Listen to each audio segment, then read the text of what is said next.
So thank you for coming to my presentation. I'm going to speak about building a free software development environment or pipeline for a small company.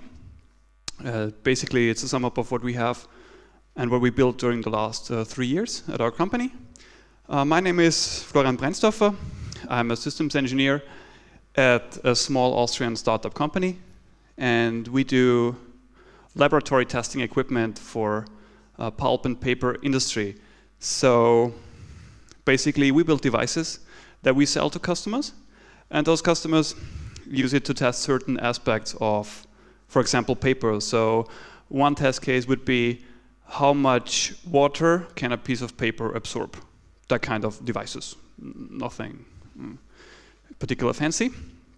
From a technology point of view, we're using mostly C++, so most of the stuff, 2/3 of it, is written in C++. Then there is Python 3, and obviously the glue code that you need everywhere, so basically Bash and all the stuff that you know.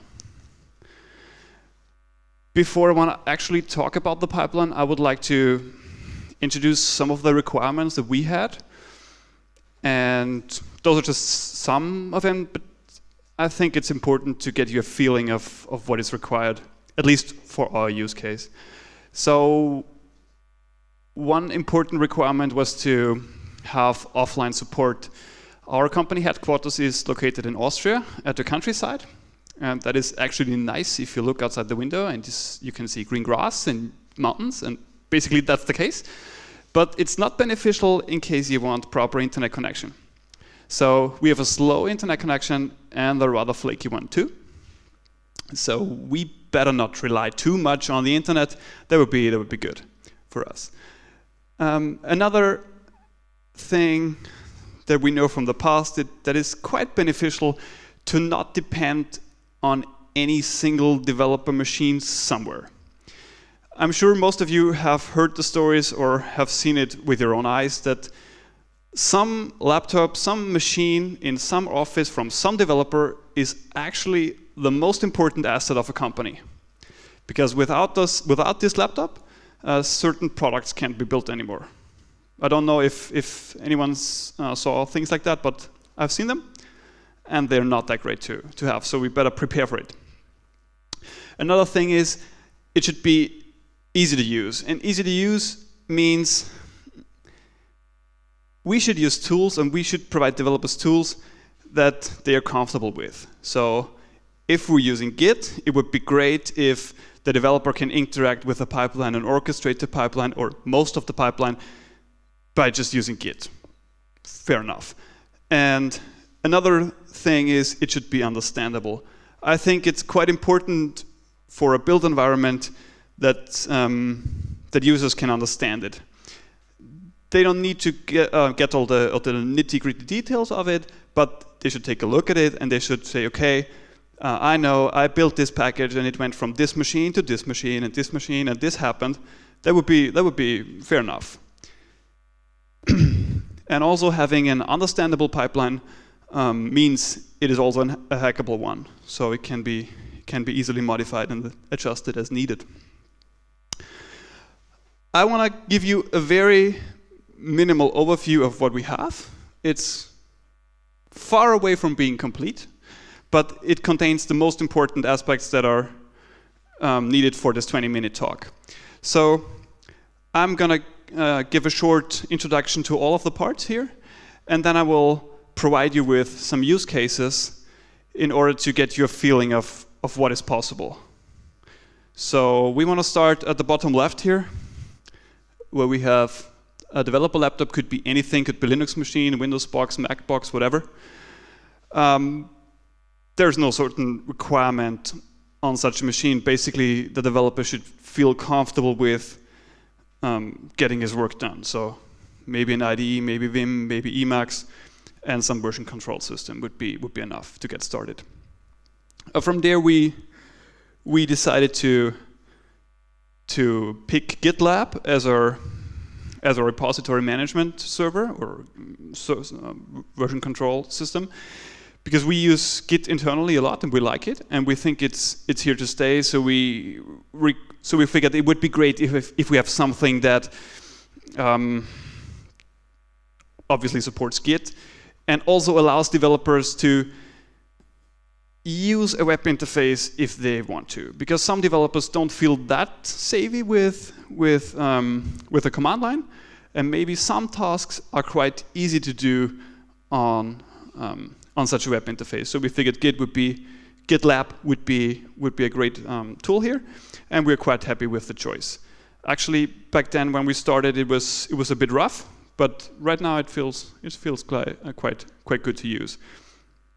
From there, we head over to Jenkins here in the middle. This one here. We selected Jenkins because I was used to it, and my coworker says whatever works is okay, and it's free software, so it's okay. Using Jenkins sometimes Jenkins might give you some headaches if you don't use it as a master-only system. So if you want to use Jenkins, you better make sure you use build nodes. And do not build anything on Jenkins itself. Let Jenkins do all the orchestration and all the reporting and graphing, and that would be enough. But do the builds on other machines. And that's where we have several build nodes right here. They build stuff. They build C++ projects, Python projects, they run unit tests, they do integration tests, whatever is needed. From there, we head over to Aptly, and Aptly is a Debian a Debian repository server. So we decided to ship our product as a set of Debian packages, and it is most natural to ship Debian packages in a regular Debian repository.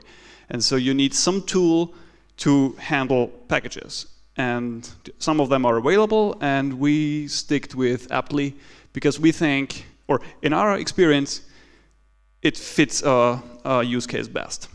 So I think it's written in Go, I'm not sure, I think so. And it's quite handy to use. It has a lot of features, and I think you get most of the work actually done. On the right side of Aptly, on the right-hand side of it, here we have a short dotted line. That means some network segregation. So we have most of this pipeline in our internal network, or actually all of it, not most, all of it. And on the right-hand side, on the external network, we have some external mirrors. And that is basically Nginx. So Nginx is serving the repository for our customers. And we have multiple instances of that here. So, yeah.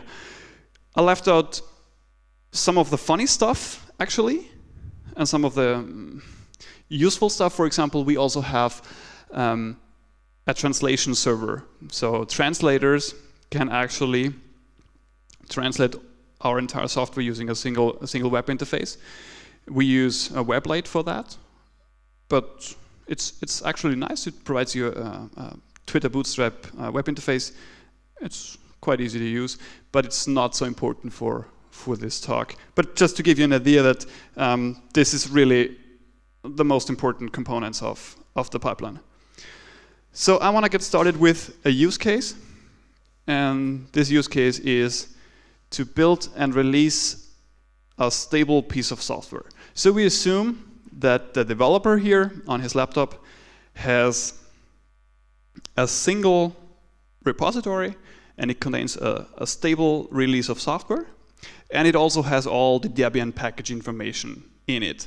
So this repository is basically ready to build. Okay? So what a developer needs to do is basically commit the current state of the repository to a release branch. In this case, I call it release, obviously. There can be many more, but for this example, release is good enough. And from there, all the developer needs to do is push this repository to GitLab. And GitLab is not only the entrance to this pipeline, but also needs to, or is the one machine that is actually responsible for archiving all the source code. So if you have commits on a release branch and on a branch that could potentially be shipped to a customer, it would be very advisable if you make sure that this commit never ever goes away again. So GitLab provides you with a feature that is called protected branches, and you can configure it on a project basis, on a per project basis, and it allows you to protect certain branches from being deleted and from being forced pushed to, so that developers can weed out branches. And from there, we head over to Jenkins. Basically, GitLab notifies Jenkins about changes to certain repositories by using webhooks. So this is a standard GitLab API feature. It basically notifies Jenkins, hey Jenkins, I have some changes here. Maybe you want to do something with it. So Jenkins, on his side, has a huge list of projects that it builds. It builds, for example, C++ project for release branches. It builds Python projects as nightly versions, whatever. Jenkins basically knows how to build stuff. So it takes the information from GitLab and notices, okay, this is a C++ project and it is actually coming from a release branch, so I should build a release, basically. So Jenkins does a few steps, and they are basically selecting one of the build nodes, providing a clean build environment. We do not share any build environment across builds, so we make sure that each software, each package is built in a clean and minimal environment. If you're interested, we are using Debian Jenkins glue for that. That's a nice set of basically shell scripts that abstracts away a lot of the nitty and gritty details of Debian packaging when you use Jenkins.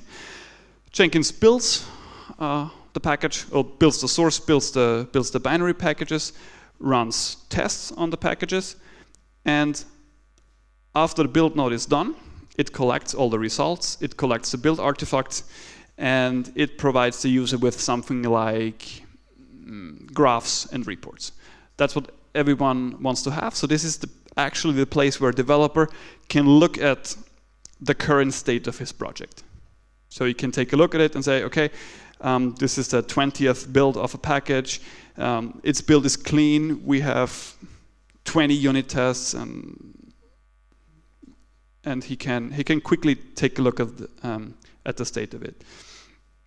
And this is also the point where you can customize quite a lot. So if you, for example, build Doxygen documentation, there are some warnings in Doxygen or in the Doxygen build log that you might want to take a look at, and this reporting and graphing feature of Jenkins would be the right place to visualize such changes or such details.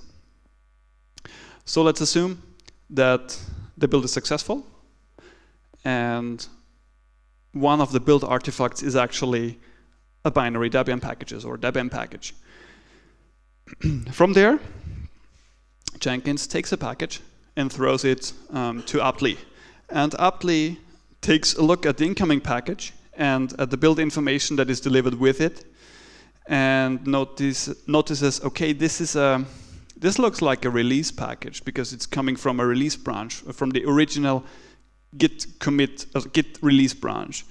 So it says, okay, I know how to deal with releases. I'm going to take it and put it into my unstable distribution, or repository for that matter. So this means that all packages that are built are basically stuffed into one single apt repository, apt-li distribution.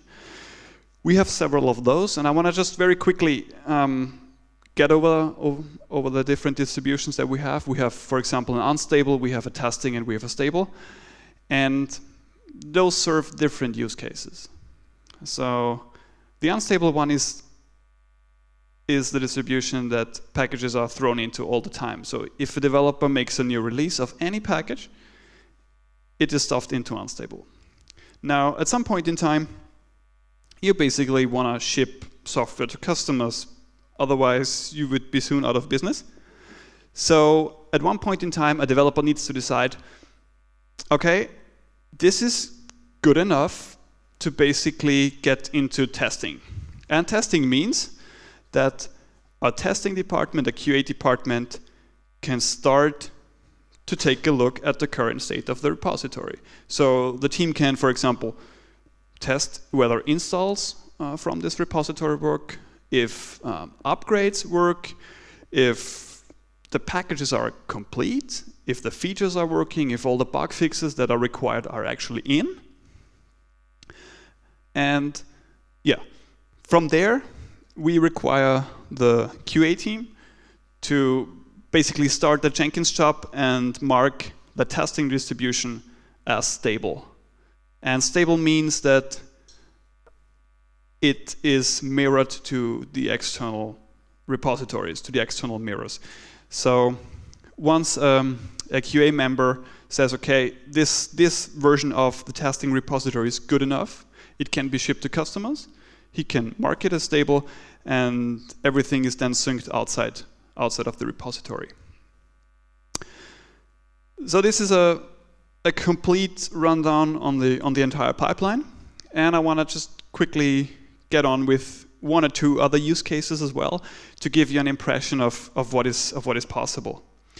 So before I want to quickly sum up, we have a stable source package with Debian packaging information in it.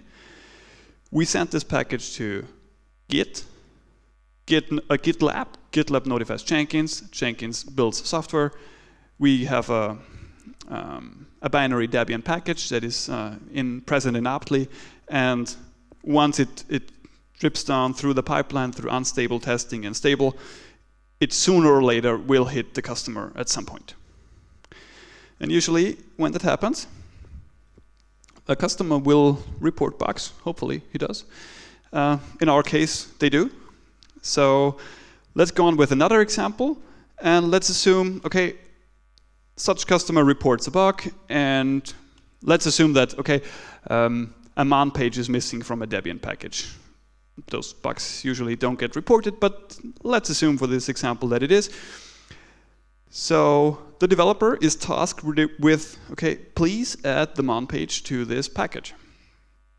And now he does. He creates a dev branch, basically dev and pick any name, could be dev packaging, for example. And then he starts to work on the package. And he now could obviously build everything by himself. He could build the Debian package locally, he'd run all the unit tests locally, he could check the code coverage locally, he could do all the things, but there's no need to, because he can also push this dev packaging branch here just to GitLab again, and let GitLab do the work for him, or let the pipeline do the work. So GitLab, once again, notifies Jenkins. Jenkins knows how to build packages. It comes from another branch, but that doesn't really matter. So it builds packages. And again, Jenkins does graphs and reporting, so the user can quite easily spot, for example, Lynchian warnings. And Lynchian is a tool that you might want to use in case you are using Debian packages. It is a linter for Debian packages, and it can notify you of things like, okay, there's a binary in this package, and it is missing a man page. So let's assume this warning is now gone, and the build is okay. So besides the graphs and reporting, we also have the Debian package, and at this point it is again thrown against apt-ly, and apt-ly says, okay, it's a Debian package that's actually nice, but it is coming from some branch that I don't know. It looks like it's coming from dev packaging, and I'm not taking it. So it basically throws it away. So one might say, okay, this is a rather pointless example. Yes, but it is the foundation of building other things on top that turn out to be quite usable once you have them.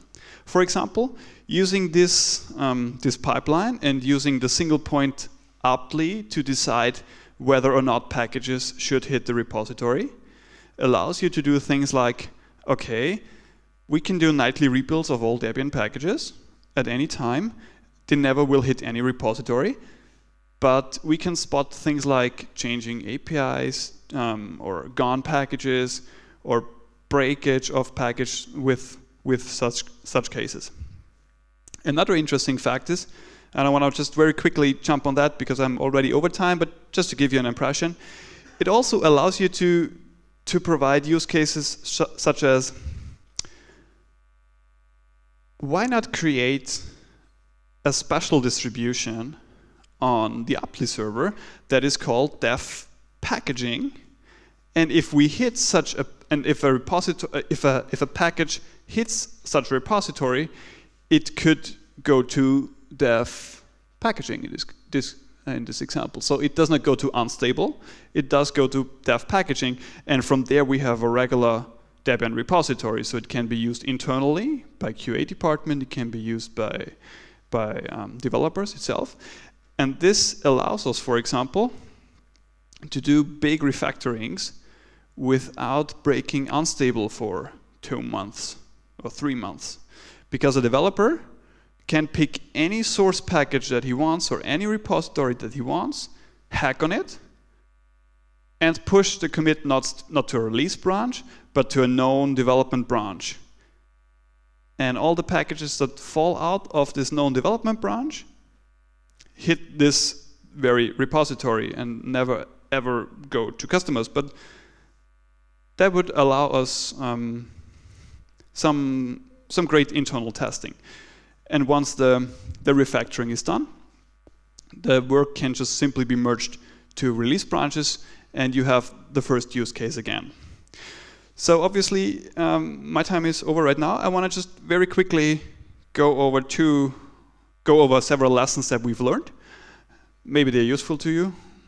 I would be great if I had known them before. The first one is, you better make sure you have a really easy to use pipeline. And easy to use means, for a developer point of view, if you're using Git in your company, make sure that the pipeline is controllable and usable via Git only. So if you have, if you require your developers to set up Jenkins for their own software building, that might be an issue because some developers, even if it's company policy that Jenkins should be used for building, some developers will say, yeah, but I ignore it, fine. Others will say, yes, I'm going to take Jenkins for building, but I've never heard of unit tests and I don't care about graphs about unit tests. Okay, fine. Other ones will say, okay, I know how to analyze JUnit test results with Jenkins. That's good, and he's happy, but he forgot that there is, for example, code coverage as well. So it would be great to make sure that that you can abstract it away from the developer, and you do not require a developer to configure Jenkins. He can take a look at it, no problem, but basically it's better to provide it for him or her. I think it's important to get services up and running real quickly, so don't build all the features that you think are important or useful, but start with the most important one and provide that. Requirements do change over time. They change very often, and you better prepare yourself for that. And I think the best preparation for changing requirements is to automate as much as possible. And automation means, okay, use Ansible, use Puppet, Chef, whatever you have to do your server configuration. But do not stop there, because, for example, GitLab provides an API where all the projects can be configured programmatically. So there's no need to go through the settings of several hundred projects and edit group membership or edit hooks or something like that. That can be automated away, and it should be automated away. Another thing is, if you're using Jenkins, there's projects like Jenkins Job Builder, I don't know if people know that, but I think it's quite useful because we have I don't know, about 1,000 Jenkins jobs, and changing single parts of that job requires us a minute. Do that by hand and you will have fun for the next 2 weeks. So if you're using Jenkins, make sure you never touch the configure interface of it, except for testing, obviously. And the last point is, you better choose your tools wisely. We started with another repository server, and without much evaluation, because we thought, okay, we've known it from the past, and it's okay, it does its job. But we've hit limitations quite quickly, and actually, when you build such a pipeline, integrations come over time. And you think, okay, this is just the one Git server, the one Debian repository server. It can't be that hard to rip that out. But actually, if there are 5 other services that depend on it and somehow integrate with it, it gets tricky. Okay. So that's it for my talk. Thank you very much for listening. If you have any questions, you might ask them now in 4 minutes, or you can find the contact details up on my webpage. Okay, thanks.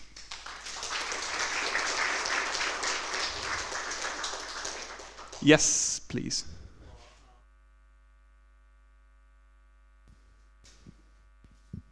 Hello. Hi. Hello. I wanted to ask, aside from these developer tools, are there any other pieces of free software that you use for other aspects of your business, like accounting or customer relations maybe, or project management? Excellent question. We are currently migrating away from a proprietary enterprise resource planning system to a free software one. It is called Triton. I don't know if you know that. Triton would be at least the tool of choice for us right now. I'm not sure, I think it's called GNU Health, that is built upon Triton. So you might want to look for GNU Health to get demos and have a look at what's possible. Yes, please. Hi. Hi, thank you for presentation. And do you use some unified branching model at Git? Something like Git flow or sort of? We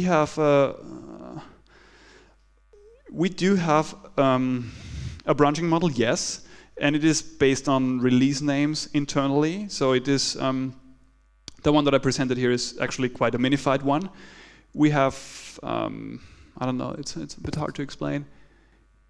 So basically, we have releases from every few years, or main releases every few years that have names, and below this name we have release branches, and we have development branches, and we have packaging branches, and all that kind of stuff. So yes, we do. And if you're interested, come to me afterwards, and I will explain it in detail to you.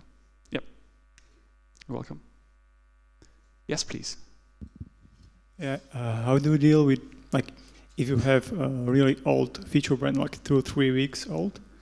Do you try to integrate it with the current release, like weekly, or just like try to merge this old branch into the new release, which more features added by the in the way, and which can cause other kind of bugs? Okay. So I assume the question is, when we have such long development branches that we use and then that we package separately, whether we merge them back. And actually, yes, we do. We basically rebase. So whatever hits the development branch does not matter for us. So there are many commits that are just work in progress, stuff like that. And once they get back to master or to release branch, they're usually squashed into logical commits with proper commit messages, and then the entire pipeline is rebuilt, or the software is rebuilt. So what we don't do is we don't take development Debian packages that hit a development repository and move it into the unstable or stable repository. So we make sure that all builds actually use the path with releases in there. So we never take binary Debian packages for dev or whatever. We always rebuild that kind of stuff.